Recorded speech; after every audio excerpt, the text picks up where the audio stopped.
चमत्कारिक नेतृत्व जो नरेंद्र भाई मोदी जी का है, वैसा नेतृत्व किसी का नहीं है, चाहे राहुल जी हों चाहे कोई भी हो। 2024 में हमारे नीतीश कुमार कहीं नहीं रहेंगे, बिहार में और जगह, और नरेंद्र भाई मोदी जी भारत के प्रधानमंत्री पुनः होंगे। बिहार में भी इसका निर्णय इसी प्रकार से होगा, कहीं वो लोग नहीं रहेंगे।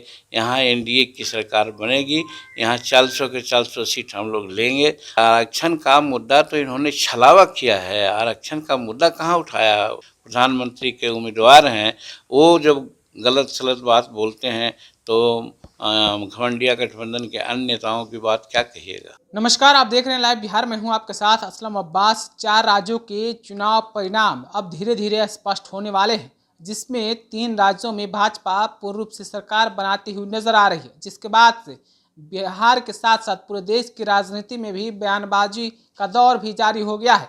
लेकिन इसी बीच बिहार के पूर्व सीएम जीतनराम मांझी, जो कि मौजूदा समय में एनडीए का हिस्सा हैं, उन्होंने विपक्षी एकता पर जबरदस्त हमला बोला है। उन्होंने साफ साफ कहा है कि इस चुनाव में, यानी कि जो 4 राज्यों के चुनाव परिणाम आ रहे हैं, उस पर उन्होंने कहा है कि मोदी मैजिक तो चला ही है। जिस तरीके से नरेंद्र मोदी दलित और महिलाओं के लिए काम कर रहे हैं, उसका असर हुआ है। साथ ही साथ उन्होंने कहा कि दूसरी तरफ विपक्षी जो घमंडिया गठबंधन है, वो लोग महिलाओं और दलितों को हमेशा अपमानित करते रहते हैं। खास करके बिहार के मुख्यमंत्री नीतीश कुमार को लेकर भी उन्होंने कितना कुछ कहा है, आप जरा सुन लीजिए।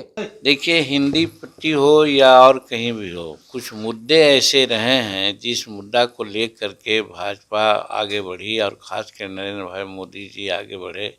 वो है विकास का, वो है विदेशी नीति का, वो है वैज्ञानिक चमत्कार का, और दलितों और महिलाओं के अपमान का।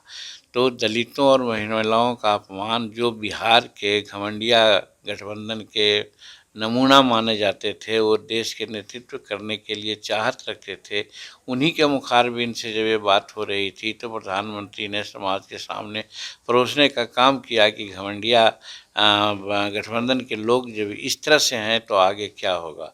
तो मैं समझता हूँ कि चाहे महिला हो, चाहे अति पिछड़ा हो, शेड्यूल कास्ट, शेड्यूल ट्राइब्स हो, सब लोगों ने टर्न ले लिया। और तहाँ नहीं जीतने की बात हुई थी, वहाँ भी जैसे छत्तीसगढ़ में कोई भी एग्जिट पोल नहीं बताया कि वहाँ पर बीजेपी की सरकार बनेगी। कहा क्लियर स्वीप हो रहा है कांग्रेस का, जबकि वहाँ क्लियर सिर्फ हुआ बीजेपी के। तो ये सारे मुद्दे ऐसे हैं जो वहाँ काम कर गए। और चमत्कारिक नेतृत्व जो नरेंद्र भाई मोदी जी का है, वैसा नेतृत्व किसी का नहीं है, चाहे राहुल जी हों चाहे कोई भी हो। तो ये साबित हो गया है कि देश में अकेला है और अकेला प्रधानमंत्री नीतीश कुमार जी हैं।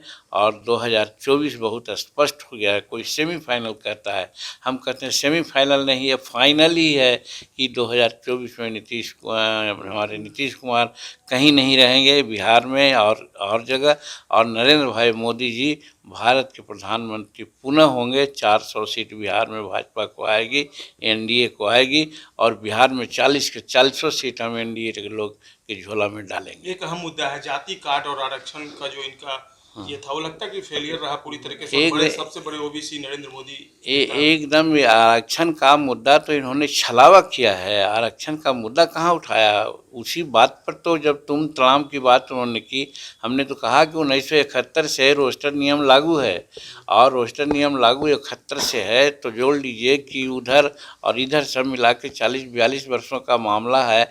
आप कितना आरक्षण दिए हैं, अगर आपको नहीं मालूम है तो हमने उनको डाटा बताया कि 3.7% रिजर्वेशन है, कोटा है।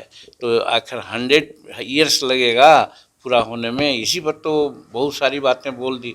तो कहने का मतलब देश की जनता इस बात को समझी कि आरक्षण इनका एक छलावा है, आरक्षण कुछ नहीं है देने की बात करते हैं, और सिर्फ वोट लेने के लिए क्या कहते हैं उसको, कागजी गणना करा करके ये दुनिया को दिखलाना चाहते थे कि हम बहुत बड़े चाहत रखते हैं ओबीसी का और शेड्यूल कास्ट का और लोगों का। हमने कोटा बढ़ाया, रिजर्वेशन दिया। तो हम लोग पहले कह रहे थे कि साहब ये सब छलावा है, और इस चीज़ को देश की जनता ने भी समझी और आज अपना निर्णय दिया है।